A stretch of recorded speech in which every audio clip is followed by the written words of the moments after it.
Olá pessoal, estamos de volta para mais uma videoaula do curso de Química Geral 2 da UFPE. Eu sou o João Bosco, estamos aqui em mais um vídeo do tema estrutura atômica. Em vídeo passado nós falamos sobre o método de Hartree-Fock para átomos multieletrônicos, fizemos uma primeira apresentação e avaliamos a qualidade da energia prevista para o átomo de hélio. E para o caso do hélio, nós comparamos a função de onda obtida por este método com aquele que havíamos obtido de forma analítica para o átomo de hidrogênio. E vimos as similaridades entre essas funções de onda desses dois sistemas. No vídeo de hoje, nós vamos falar sobre o efeito de blindagem eletrônica, sobre a carga nuclear, e vamos falar sobre o chamado princípio da construção de uma configuração eletrônica, também conhecido como princípio de Aufbau. E com isso vamos ver a lógica que está por trás da organização dos átomos na tabela periódica. A equação de Schrödinger é o nosso ponto de referência. Quando nós aplicamos ele para um sistema hidrogenoide, nós obtemos o conceito de orbital, que é a própria solução desta equação para o átomo de hidrogênio ou para sistemas hidrogenoides, e que essa função vai ser um produto de uma função que depende apenas da distância, a função R, a chamada função radial, e uma parte angular, que essa função é y. Observe que tanto a parte radial como a parte angular, ela vai depender dos valores dos números quânticos nestas suas expressões.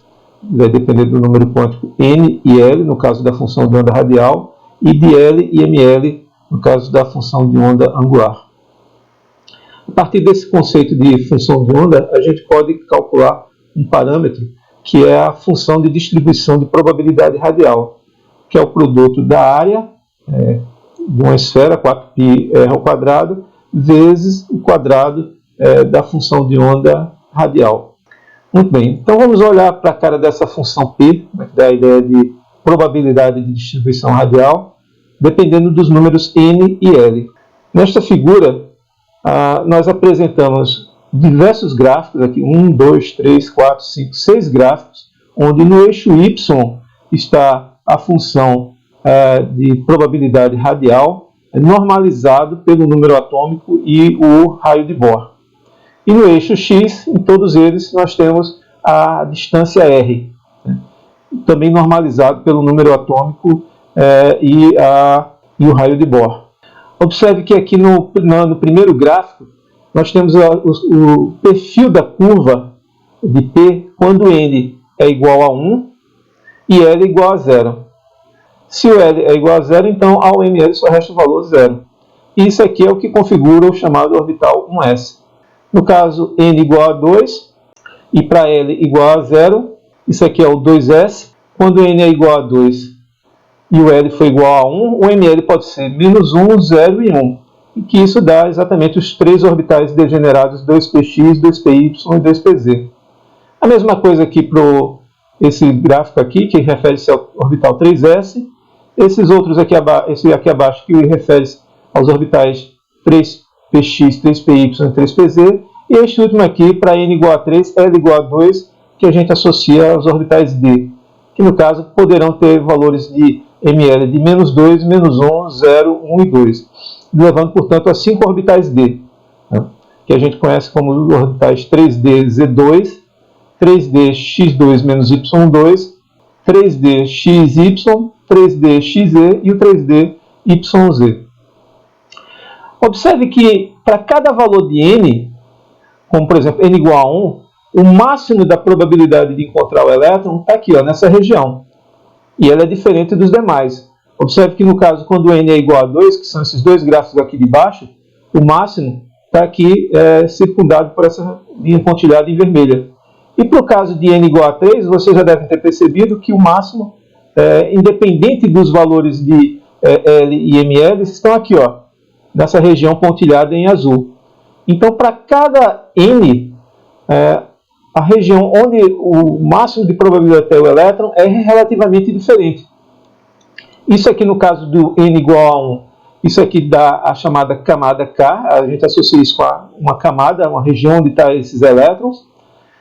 No caso do n igual a 2, isso aqui representa a chamada camada L, que pode ter 2, 4, 6, 8 elétrons.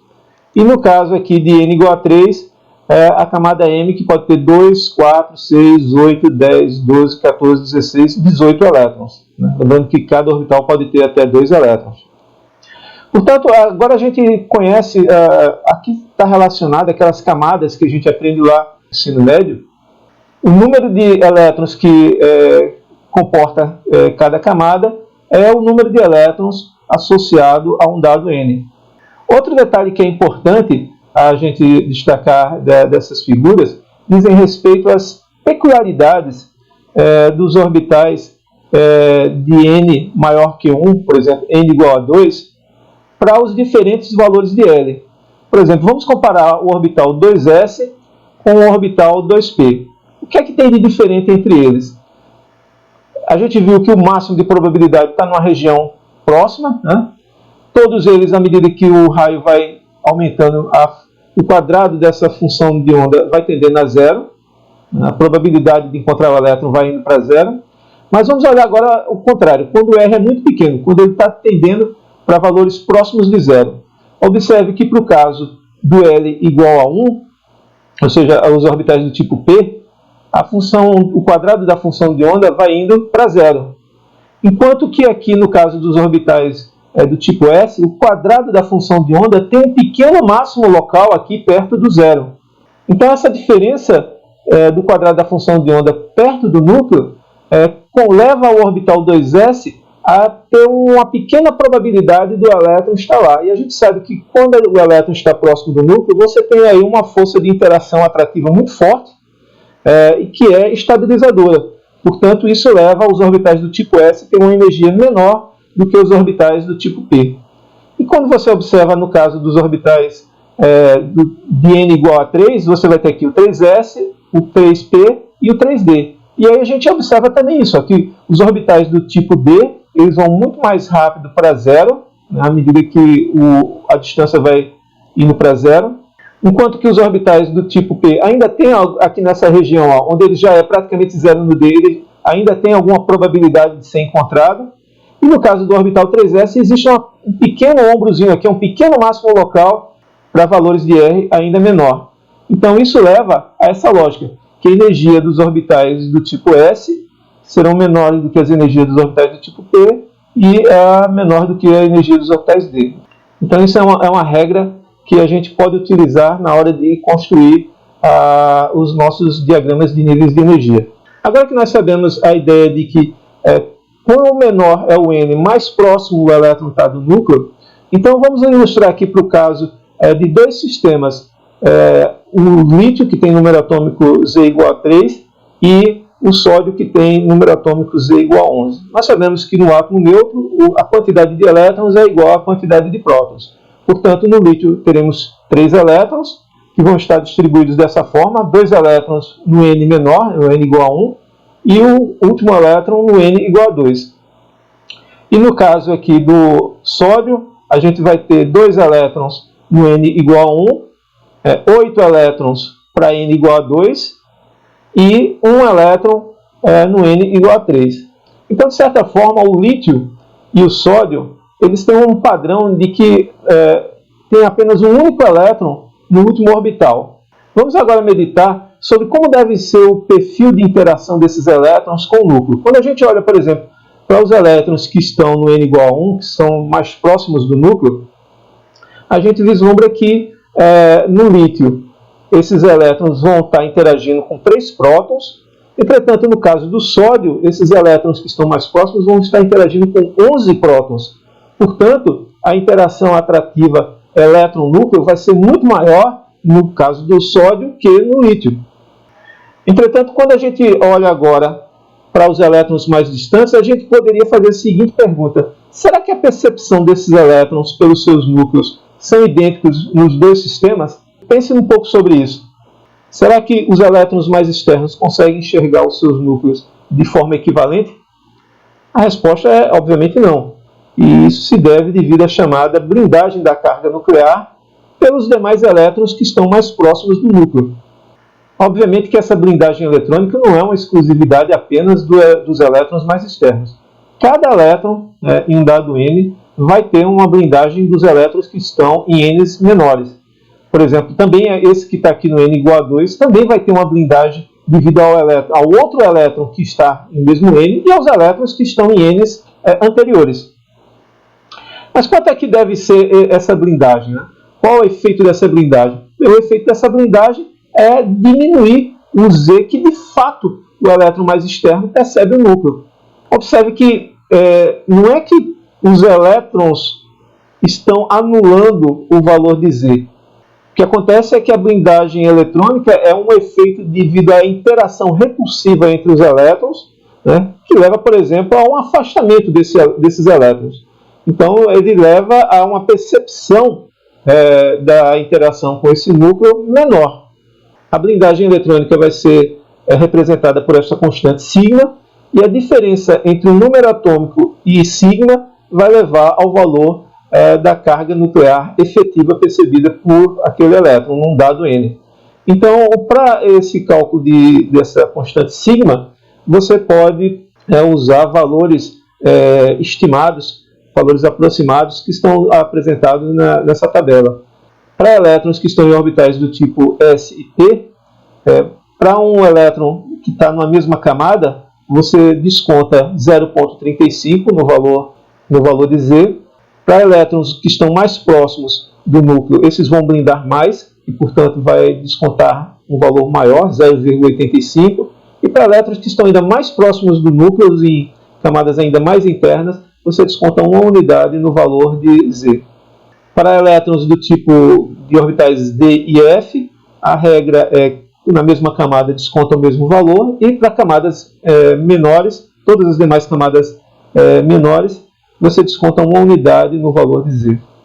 Então aqui está um exemplo, por exemplo, se você pegar os elementos do hélio ao magnésio, de Z igual a 2 a Z igual a 12, você pode fazer a distribuição eletrônica para lhe auxiliar na contabilidade do valor de sigma. Então, tomando como exemplo, no caso do hélio, Z igual a 2, então ele tem 2 elétrons, esses 2 elétrons vão estar aqui no orbital 1s. Então, se você tomar um desses elétrons, qual é que é o efeito da blindagem devido ao outro elétron? E ele vai descontar um valor de 0,35 no valor de Z. Então, o valor do Z efetivo vai ser 2 menos 0,35, 1,69. No caso do lítio, você tem aqui 2 elétrons no orbital 1s e 1 elétron no orbital 2s. Então aqui você vai, se você tomar como referência, por exemplo, esse elétron mais externo, os elétrons mais internos vão descontar 2 vezes o valor 0,85, que vai dar 1,7, portanto 3 menos 1,7, o valor do Z efetivo vai ser 1,3.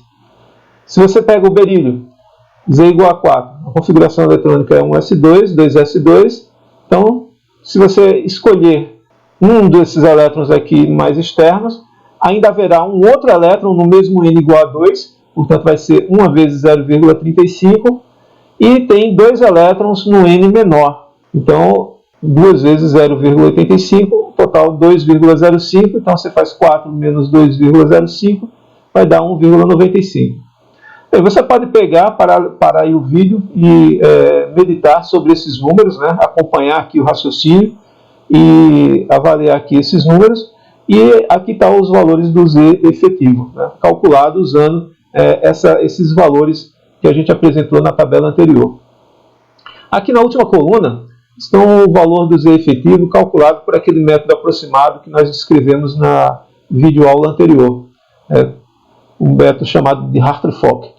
Então, quando você utiliza esse método, o valor dos Z efetivos são esses que aparecem aqui ao lado. E a gente vê que tem uma boa concordância, né, entre esses números. Se você pegar o Z e o Z efetivo e compará-los, né, pegar essas duas colunas e colocá-los, por exemplo, na forma de um gráfico, a gente vai obter essa figura. Aqui no eixo Y está o Z efetivo e no eixo X está o Z. Né? No caso do hidrogênio, que seria o Z igual a 1, não existe blindagem, efeito de blindagem, portanto ele não entrou aqui na escala, mas se quiséssemos representar, o Z estaria aqui, né? E aí você observa que por caso do hélio, ele daria, saindo do hidrogênio, ele iria para cá para o hélio, dar uma subida, e depois ele cai para o lítio. Quando entra aqui no lítio, ele vai manter isso aqui, ó, uma espécie de constância até o neônio. E depois aqui do neônio ele dá uma queda para o sódio e depois começa a crescer novamente. Então é como se tivesse esse comportamento. Cresce, cai, aí mantém isso aqui de crescimento linear, depois cai e começa a crescer novamente de forma linear. Bom, a gente pode observar que esses átomos aqui, o que eles têm em comum é isso aqui. O hélio, ele está aqui no N igual a 1. Já o lítio, até o neônio, todos estão aqui com N igual a 2. E já aqui para o sódio, ele já entra no N igual a 3. Então a gente vê que o Z efetivo, ele varia de acordo com o N, né? E ele vai ser importante, portanto, para uma dada série aqui de N igual a 1, N igual a 2, N igual a 3, N igual a 4, para o valor dos níveis de energia. Observe que para um sistema hidrogenoide, onde a energia é um valor negativo de uma constante Z2, onde aqui é o Z real, né, sobre N2, e o raio, a posição do elétron, né, vai depender apenas de N, vai ser N ao quadrado sobre Z a zero. Para sistemas multieletrônicos, uma estimativa desses parâmetros seria, no lugar do Z, você usar apenas o Z efetivo, né, que vai depender, para cada N, a gente já viu que o Z efetivo tem um valor diferente. E a posição média, quando você tem uma variável que tem um traço em cima, que significa o valor médio, no caso aqui o valor médio do raio, que depende de N e agora também de L. Então repare que a expressão é bem parecida, olha, esse termo que tem aqui na frente é muito parecido com esse, apenas que no lugar de Z tem o Z efetivo, que vai depender do N, né? Depender do valor de N. Cuidado para não querer cortar aqui esse N com o quadrado de N no numerador, né? Esse aqui é um Z que depende de N, né? Vezes a zero, que multiplica esse cochete. O primeiro termo é 1, então quando o que tem aqui na soma for zero, essa expressão aqui vai ser essencialmente parecida com essa, diferindo apenas pelo valor de Z. Mas agora repare que aqui dentro das chaves é somado aqui o valor de 1/2 vezes o que tem aqui, né, nesse cochete. E aqui nesse cochete tem aqui a variável L e a variável N, né? Então vamos fazer uma aplicação disso aqui em cima de um exercício para a gente poder fixar o que é que representam essas estimativas da energia e da posição do valor médio de R. Esse exercício ele pede para calcular o valor médio de R nos orbitais 1s e 2s do argônio e comparar os resultados com os valores correspondentes no átomo de hidrogênio. E manda assumir que o Z efetivo para N igual a 1 é aproximadamente 16 e o Z efetivo para N igual a 2 é aproximadamente 8. Então o que a gente precisa para calcular o valor médio de R é calcular essa variável, né? Então eu coloquei aqui a distribuição eletrônica somente para a gente ter poder olhar qual é o valor qual é o orbital que a gente está em questão, né? A gente está em questão com esse orbital aqui 1s, que é o orbital mais interno do argônio. E agora vamos substituir aqui n igual a 1 e o valor de s igual a 0 aqui em L, né? Então quando você faz essa conta, está aqui, ó, 1 ao quadrado, porque trata-se do orbital 1s. O Z efetivo nos dados da questão é 16, o valor de A0, e aqui dentro dessa expressão aparece aqui no lugar de L, L igual a 0, porque é o orbital do tipo S, né? E o S lembra que o L equivale a 0. E N, novamente, é ao quadrado. Quando você faz essas contas, isso aqui dá 0,094 a 0, raio de Bohr. E agora, quando você faz a conta equivalente ao orbital 2s, você vai obter o valor médio do R no orbital 2s, n é igual a 2 ao quadrado, o valor de Z para n igual a 2, segundo o dado da questão, é 8, está aqui, a 0, e aqui dentro do cochete, é 0, que é o valor de L, e aqui no denominador 2 ao quadrado, que é N ao quadrado. E agora, quando você faz aqui as contas, você obtém 0,75 a 0. Observe que se você compara agora esses dois números, quer dizer, qual é a posição média do elétron no orbital 2s e a posição média do elétron no orbital 1s no átomo de argônio, obviamente, no orbital 1s a posição média tem que ser menor. E se agora você faz a razão entre a posição média do elétron no orbital 2s em relação à posição média do elétron no orbital 1s, a razão entre esses números, entre 0,75 dividido por 0,094, dá 7,98. Isso aqui é aproximadamente 8. Então significa que o elétron no orbital 2s, ele está quase 8 vezes a posição que ele está no orbital 1s. Essa é a distância relativa entre as posições do orbital 2s em relação ao orbital 1s. Quando você faz isso agora para o átomo de hidrogênio, que é o que a questão pede para você comparar, utilizando a expressão da posição do elétron no átomo de hidrogênio, é simplesmente você calcular isso aqui. Por orbital 1s seria N igual a 1, e no átomo de hidrogênio Z igual a 1, então isso aqui dá a 0. E no caso do orbital 2s, o N é igual a 2, então seria 2 ao quadrado, dividido novamente por 1, que é o Z do hidrogênio, isso dá 4 a 0. Então agora a razão entre as posições do elétron no orbital 2s e no orbital 1s é 4. Então observe que existe uma diferença comparativa muito forte entre o átomo de hidrogênio e o átomo de argônio. Por que aqui no caso do átomo de argônio você tem a distância do elétron no orbital 2s relativamente ao orbital 1s de 8, enquanto que aqui é 4?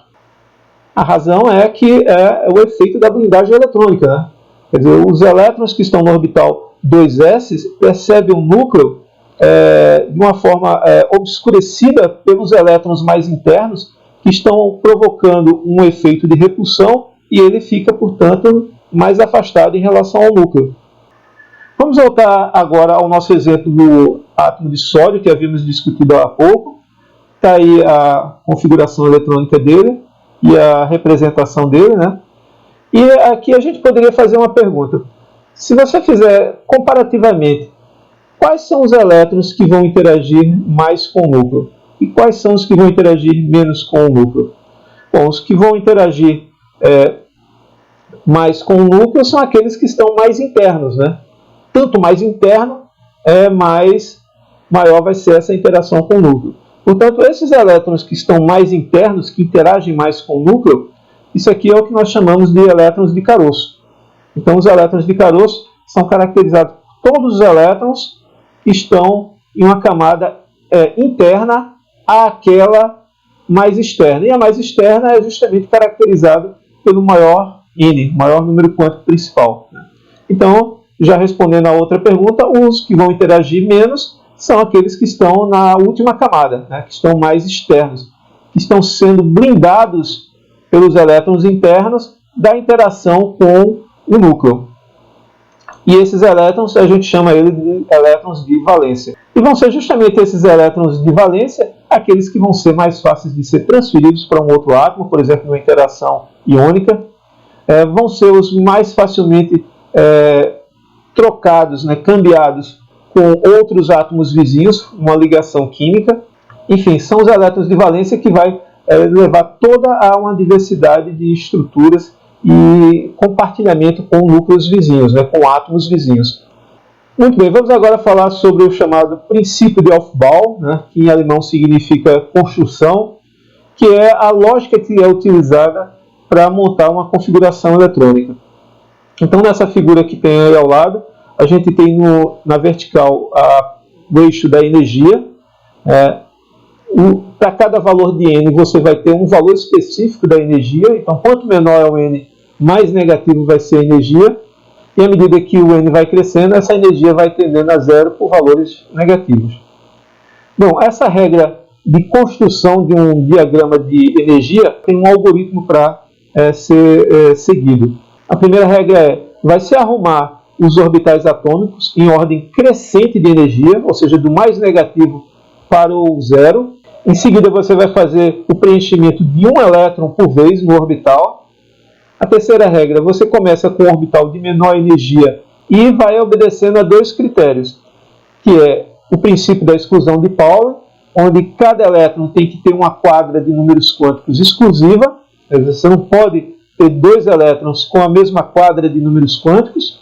E a outra regra é a chamada regra de Hahn, em que orbitais que têm a mesma energia, você vai primeiro colocar um elétron por cada orbital, antes de entrar um segundo elétron no mesmo orbital. Então vamos ver aqui um exemplo para o caso do oxigênio, que tem número atômico Z igual a 8. Então a primeira coisa é construir os níveis de energia. Segunda, colocar os elétrons a partir do estado de menor energia. Em seguida, preencher com os elétrons, respeitando o princípio da exclusão de Pauli, ou seja, cada elétron tem que ter uma quadra de números quânticos exclusiva. Então vai entrar aqui no N igual a 1, no L igual a 0, no MS igual a 0 e um MS mais meio ou menos meio. Então vai ser, por exemplo, mais meio. E o segundo elétron agora é com o MS igual a menos meio. Então, apesar dos três primeiros números quânticos, N igual a 1, L igual a 0, NL igual a 0, seriam os mesmos, mas o último número quântico, o MS, vai fazer a distinção da quadra, para que o segundo elétron tenha uma quadra diferente de números quânticos. Continuando, você vai ter o próximo elétron no orbital 2s, e depois o outro no mesmo orbital 2s, mas agora com o spin contrário. E agora vamos entrar nos orbitais 2p, e agora vamos usar a chamada regra de Hahn. Então vai entrar um elétron no orbital 2px, outro no 2py, outro no 2pz, e o último elétron vai entrar em um desses orbitais. No caso eu coloquei x, mas poderia ter sido no y ou no z. Esse conjunto de elétrons, né, do jeito que está aqui apresentado, representa o que a gente chama de uma configuração eletrônica, né, do átomo de oxigênio. Se você tem, por exemplo, no neônio, vamos fazer novamente o princípio da construção de uma configuração eletrônica. Vamos colocar os orbitais de menor para maior energia, né, e em seguida colocar os elétrons, respeitando o princípio da exclusão de Pauli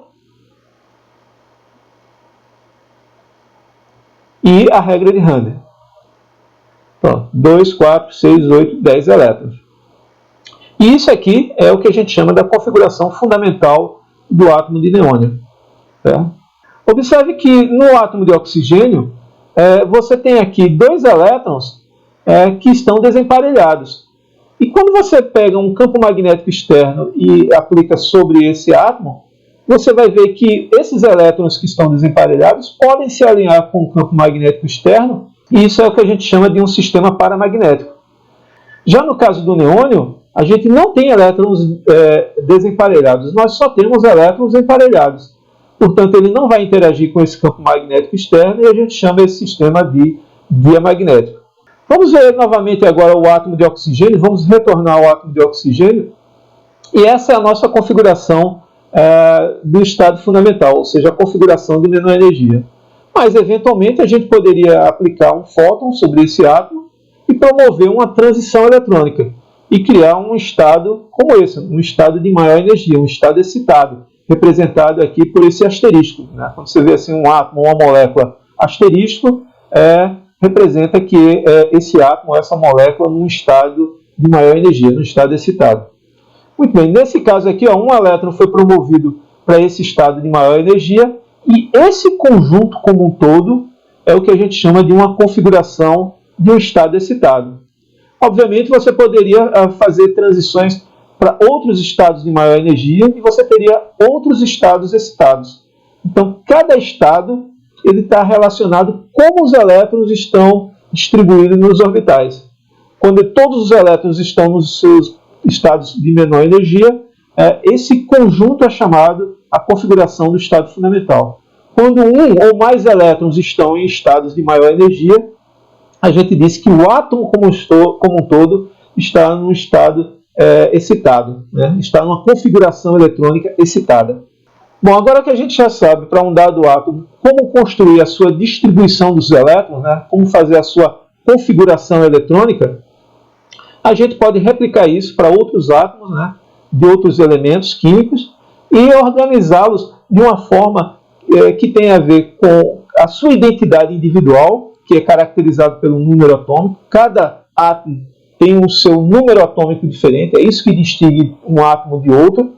E a gente sabe que no estado fundamental, dependendo do número atômico, você vai ter um número diferente de elétrons. À medida que o número atômico cresce, o número de elétrons também cresce.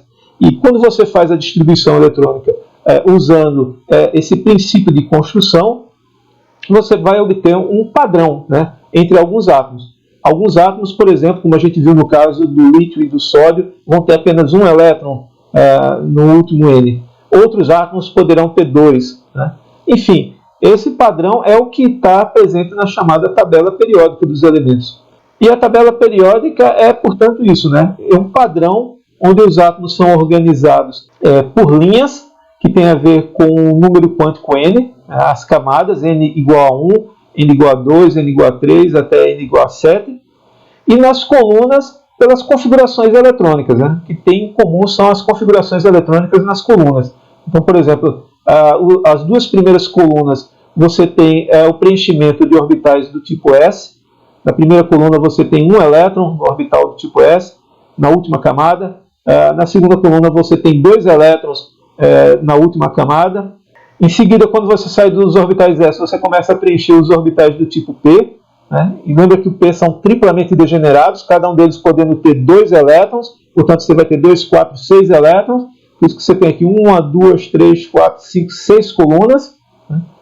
Depois dos orbitais do tipo S e P, você começa a entrar nos orbitais D.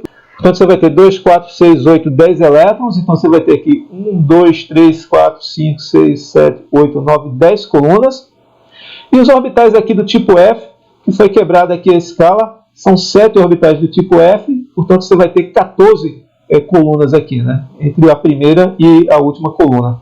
Então, a tabela periódica é isso, né? É uma figura que vai organizar os átomos não somente pelo seu número atômico, mas pelas configurações eletrônicas. E isso vai depender do N e do L.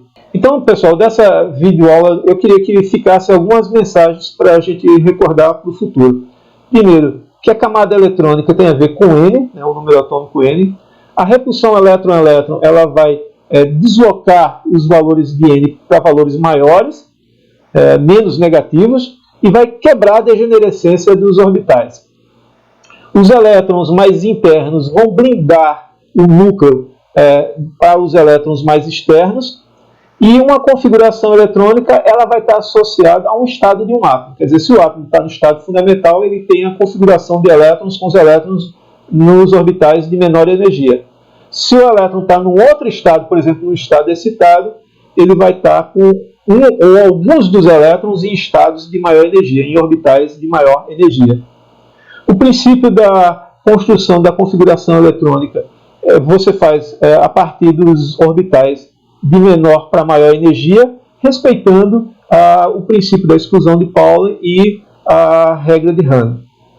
E a tabela periódica, portanto, é apenas um mapa, né, uma organização dos átomos, levando em conta o número atômico e a configuração eletrônica, que é essencialmente organizada a partir do N e do L. Então, pessoal, por fim, eu gostaria de lembrar, fazer um pouco de reflexão sobre a trajetória que nós fizemos até agora, né? Nós começamos falando de modelos atômicos, lá na primeira videoaula, as primeiras ideias que foram criadas de átomos pelos gregos. Depois nós fomos apresentando um conjunto de experimentos que foram ocorrendo ao longo dos anos e que levaram a evoluções do modelo atômico, a partir de modelos simples no início, né? O modelo atômico de Thomson, o modelo de Rutherford, o modelo de Bohr, e as contribuições de de Broglie e Heisenberg, que levaram à proposição de uma mecânica ondulatória para sistemas atômicos, né? E tudo isso a gente evoluiu para conceitos que agora nos ajudam a perceber padrões de similaridade de comportamento entre alguns átomos a partir das suas colunas na tabela periódica, alguns padrões que devem acontecer ao longo de uma linha na tabela periódica. Tudo isso aí vai ser muito útil para a gente explorar a química, né? Então, eu espero que vocês tenham apreciado todos esses vídeos como uma evolução de conhecimentos que foram importantes para nos colocar neste momento atual, né, de entendimento sobre os átomos. E agora a gente tem condições de explorar todo esse conhecimento usando-os para, por exemplo, falar de ligações químicas, que é algo muito importante para a química, né? Enfim, é tudo que a gente vai começar a ver a partir das próximas videoaulas, onde eu espero encontrá-los.